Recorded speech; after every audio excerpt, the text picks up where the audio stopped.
Je pense que tant qu'on présente la taxe, toute taxe environnementale, donc la taxe carbone comme une taxe de rendement,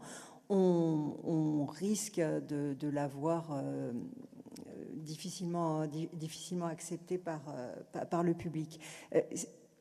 Ce qui est sûr, c'est que effectivement, lorsqu'on met en place une taxe, le gouvernement en retire des recettes.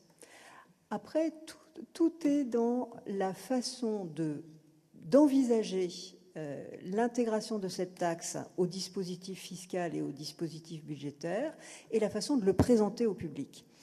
Si, comme on l'a fait au moment, me semble-t-il, de l'instauration de la composante carbone en 2014 de façon subreptice, si on le fait en disant on veut mettre en place un CICE, des allégements de charges pour les entreprises, eh bien, mettre en place une composante carbone serait une bonne façon, ça c'était plutôt le raisonnement de Bercy, mais enfin bon, c'est ce qui est passé dans le public, ce serait une bonne façon d'obtenir les recettes qui permettraient de diminuer les charges. Là, on a tout perdu. On a tout perdu du point de vue de la pédagogie, même si, au fond, le raisonnement dont parlait Jean-Charles Hourcade tout à l'heure, c'est un raisonnement exactement du même genre, mais avec le moteur qui est différent. Le moteur, c'est on veut mettre en place une taxation du carbone pour limiter les émissions de carbone. Il se trouve que cela va procurer des recettes supplémentaires. Que fait-on de ces recettes supplémentaires? Et là,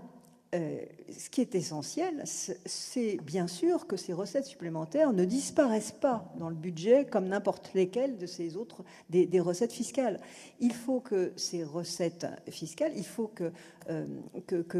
l'occasion soit prise à ce moment-là de réduire la taxation sur d'autres biens, sur d'autres assiettes fiscales, et qu'on substitue par exemple donc, de la taxation sur ce qu'on pourrait appeler un mal à de la taxation sur un bien, c'est-à-dire mettre de la taxation, taxer le carbone qui exerce un effet négatif sur le bien-être de la société, et remplacer donc par cette taxe sur le carbone d'autres prélèvements, comme les prélèvements sur le travail ou encore d'autres types de prélèvements.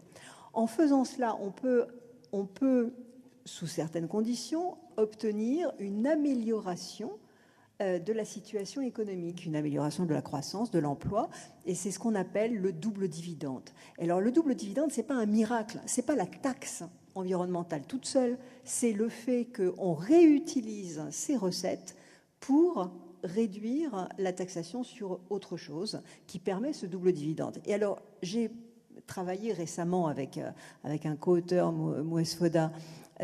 donc ces dernières années, sur la préoccupation de rendre cette redistribution des recettes plus équitable. Et ce que nous montrons, alors ça demande des travaux théoriques qui utilisent des quantités d'hypothèses différentes, mais ce que nous montrons, c'est que dans différentes circonstances et en tenant compte du maximum d'effets possibles,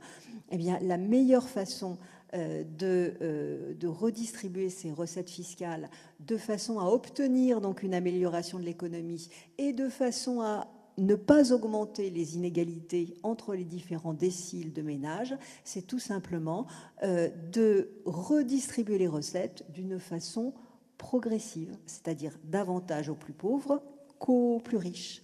Et ça, c'est une décision qui est une décision politique, une fois de plus, et ce n'est peut-être pas la direction dans laquelle on va actuellement.